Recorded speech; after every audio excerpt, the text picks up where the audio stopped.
नमस्कार बहनों और भाइयों, मैं रजनी, सशक्त एम्पावरिंग लाइव्स, और ये हमारा हिंदी का चैनल है। अभी काफी टाइम हो गया आज वीडियो डाल रही हूँ। अब से मैं कोशिश करूंगी कि मैं रेगुलर यहाँ पर वीडियो डाल सकूं। आज मैं आपको बताना चाहूंगी थोड़ा सा बिहेवियर्स के बारे में, क्योंकि मुझे बहुत सारे कॉल्स आते हैं, मैसेजेस आते हैं हिंदी चैनल से, इंग्लिश चैनल से, कि बच्चे के बिहेवियर्स का क्या करें। उसको कुछ भी, उसको पढ़ने के लिए बोलो तो चीखने लगता है, चीजें पटक के फेंक देगा, काम नहीं करेगा, बात नहीं सुनेगा, किसी की आंख में नहीं देखेगा, बहुत रोता है, शोर मचाता है, नहीं सुनता है।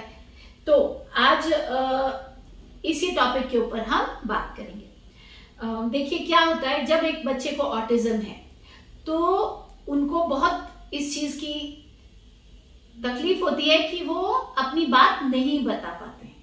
एक फ्रस्ट्रेशन हो जाता है। फ्रस्ट्रेशन को हिंदी में क्या कहेंगे? झुंझलाहट। क्योंकि वो उनके ऑटिज्म की वजह से उनमें वो वाली एबिलिटी या क्षमता, यूं कह लीजिए, थोड़ी कम होती है। कि पहले तो कई बच्चे तो बात नहीं कर पाते, और फिर जब वो बात करते हैं तो वो कौन से शब्द के पीछे क्या लगाना है जिससे बात बता सकें, वो उनके लिए मुश्किल होती है। तो वो अपनी बात समझा नहीं पाते, उन्हें ये समझ नहीं आता मैं कैसे बताऊं कि मेरे को क्या चाहिए। कई बार ये भी होता है कि बच्चा अटेंशन मांग रहा है। अब अटेंशन तो हर बच्चा मांगता है, हर बच्चा मांगता है।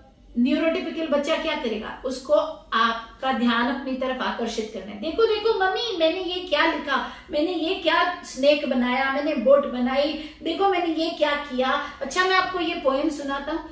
वो आपका ध्यान अपनी तरफ केंद्रित करने के लिए अपने शब्दों का इस्तेमाल करता है।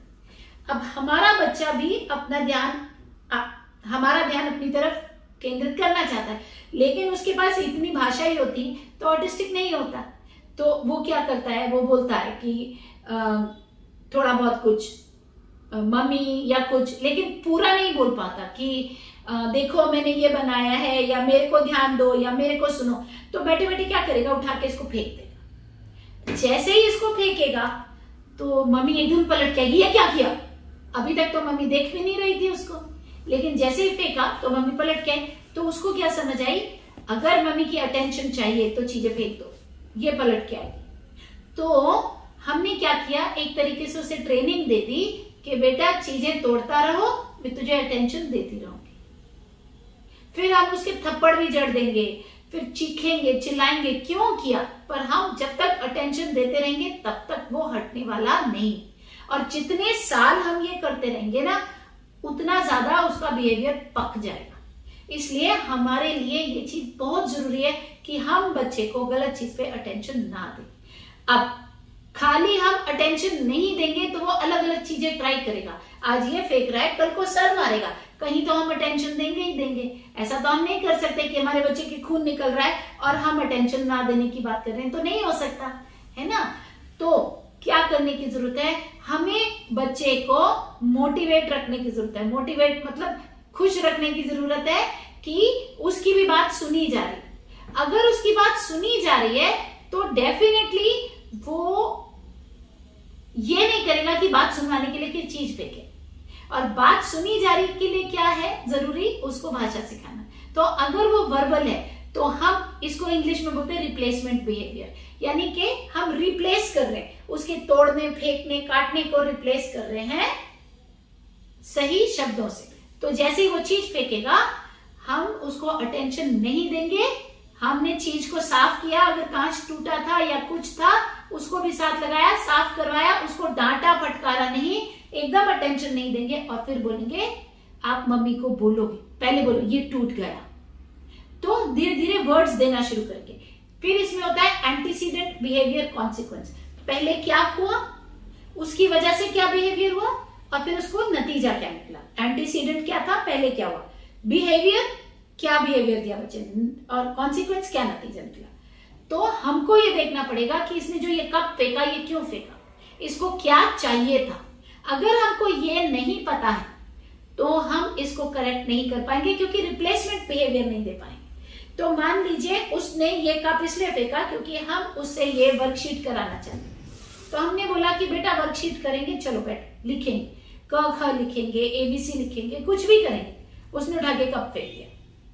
अब हम कप संभालने में बिजी हो गए, उसको डांटा, उसके थप्पड़ लगा दिया, शोर मचा दिया, सब कुछ हो गया। उधर से पिताजी चिल्ला रहे, उधर से दादा दादी गुस्सा कर रहे हैं, या वो कह रहे हैं अरे मत डांटो बच्चा है, जो भी कुछ हुआ, लेकिन बच्चे की जान छूट गई इस वर्कशीट से। अगली बार वो डेफिनेटली इसको फेंकेगा क्योंकि उसको जान छुड़वानी है। तो हम क्या करेंगे, वर्कशीट से जान नहीं छोड़ने देंगे। बोलेंगे सफाई तो हम कर लेंगे, देखते हैं अभी कर लेते हैं सफाई, पर क्योंकि तुमने कप फेंका है ना, अब तुमको 1 नहीं 5 पेज लिखना है, चलो बैठ जाओ। अब वो जितना मर्जी ऊंचा ऊंचा रोए, कुछ दिन आपको बहुत मुश्किल आएगी, आसान नहीं होने वाला है, क्योंकि बच्चा कोशिश करेगा कि रो के किसी तरीके से सर मार के आपको काट के बाल खींच के निकल जाए, पर आप टस से मस नहीं होंगे। अगर वो कोई चीज अवॉइड करने के लिए कर रहा है तो आप उस चीज को अवॉइड करने नहीं दोगे, आप पकड़ के रखोगे कि नहीं, जब तुम्हें कहा ये करना है तो बेटा करना है, यहां बैठो और करो। सबसे पहले तो ये, फिर दूसरी चीज रिप्लेसमेंट बिहेवियर, भाषा देंगे। हम बोलेंगे मम्मी को बोलो मैं थक गया और नहीं करना, बोल बेटा बोल बेटा। अगर बच्चा नॉन वर्बल है तो कार्ड्स बनाएंगे हम, स्टॉप, टायर्ड या थक गया, तो ऐसे टेक्स्ट के कार्ड बनाएंगे, कार्ड के ऊपर फोटो होगी, तो बच्चे को बोलेंगे फोटो दिखाओ। हाँ, और जैसे बच्चे ने वो फोटो दिखाई हम काम रोक देंगे, बोलेंगे जाओ 5 मिनट खेल के आ जाओ, और या खुद उसे ले जाएंगे कहीं, थोड़ा खिलाया, फ्रेश हुआ, वापस आ गया। ऐसे बोलेंगे पहले मम्मी को बोलो मैं थक गया और नहीं करना। अब जैसे बच्चे ने ये बोला हम बोलेंगे ठीक है थोड़ी सी छुट्टी, तो बच्चे को क्या समझ आएगा, ये फेंकने से इससे जान नहीं छूटती है, मुंह से बोलने से छूटती है। फिर बोलेंगे मम्मी की बात मानोगे तो ये गिफ्ट मिलेगा। रीइंफोर्सर्स भी रखेंगे, तो हम क्या है, कॉज एंड इफेक्ट के थ्रू, तुमने क्या किया और तुम्हें क्या मिला। बच्चे को ये बहुत समझ होती है, ऑटिज्म के बच्चे को, मैंने क्या किया और मुझे क्या मिला, ये ज्यादा ही समझ होती है। मैंने सर मारा और फिर मुझे टॉफी मिली, सर मारना है ये बच्चे ने पक्का कर लिया है ना। तो अब हम क्या समझा रहे हैं, मैंने सर मारा तो टॉफी तो नहीं ही मिली, ऊपर से 5 पेज ये भी किया, ऊपर से पोछा भी लगाना पड़ा। अगली बार मैं सर नहीं मारूंगा क्योंकि ये काम नहीं करता। तो कॉज एंड इफेक्ट के थ्रू एंटीसीडेंट बिहेवियर कॉन्सिक्वेंस को समझते हुए, उसकी हिंदी मुझे नहीं आती है, एंटीसीडेंट मतलब पहले क्या हुआ, बिहेवियर मतलब जो बिहेवियर दिया, और कॉन्सिक्वेंस मतलब उसका नतीजा बच्चे को क्या निकला। उसको हर हाल में जिस चीज के लिए उसने वो बिहेवियर किया वो चीज नहीं मिलनी चाहिए, जितना मर्जी वो रोए। 2 दिन खाना मत खाए, ऐसा कभी नहीं होता कि कोई बच्चा 2 दिन खाना ना खाए, हाँ 1 आधा मील वो मिस जरूर कर लेगा। आपको स्ट्रांग रहना है और आपको उसको तब तक वो चीज नहीं देना है जब तक वो आपकी बात नहीं सुनता है। और आप बोलेंगे आप मम्मी की बात सुनोगे, मम्मी आपकी बात सुनेगी। और खूब सारे टॉयज लाके पर्स में रखिए, छोटे छोटे 30-30 रुपए वाले जो सिग्नल पे मिलते हैं ना, ऐसे फुर वो ऐसे आगे को जाएगा।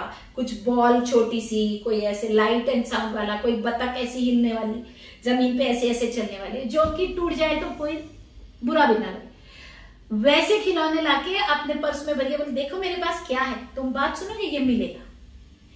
तो इस तरीके से बच्चे को खामखा सारा दिन मोबाइल पर मत लगाइए कि नहीं दिया तो ये बवाल करेगा, तो हम इसे दे दें, क्योंकि उससे देखिए मोबाइल एक छुरी की तरह, आप छुरी का इस्तेमाल कर सकते हैं किसी का पेट भरने के लिए और किसी का पेट फाड़ने के लिए भी, है ना, गलती छुरी की नहीं है, वही वाली बात है। आप मोबाइल का इस्तेमाल करिए, उसको इंग्लिश सिखाइए, उसको मैथ सिखाइए, उसको ईवीएस सिखाइए, समझ में आता है। आप मोबाइल का इस्तेमाल इसलिए कर रहे हैं कि नहीं तो वो तांडव करेगा इधर और घर की शांति खत्म हो जाएगी, ये गलत है।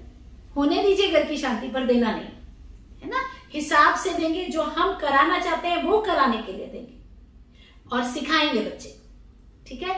तो इस तरीके से आप बच्चे के बिहेवियर को नियंत्रित करेंगे।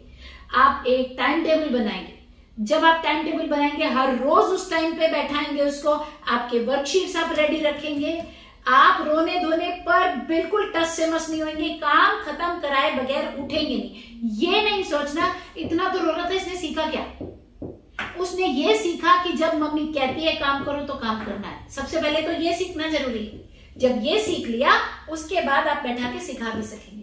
इसके लिए काम पूरा किए से पहले आप उठेंगे नहीं और रीइंफोर्सर्स रखेंगे, अच्छा काम करने पे बहुत तारीफ देंगे, रीइंफोर्सर देंगे, तालियां बजाएंगे, ताकि बच्चे को समझ में आए उस भाषा में जिसमें उसको समझ में आता है।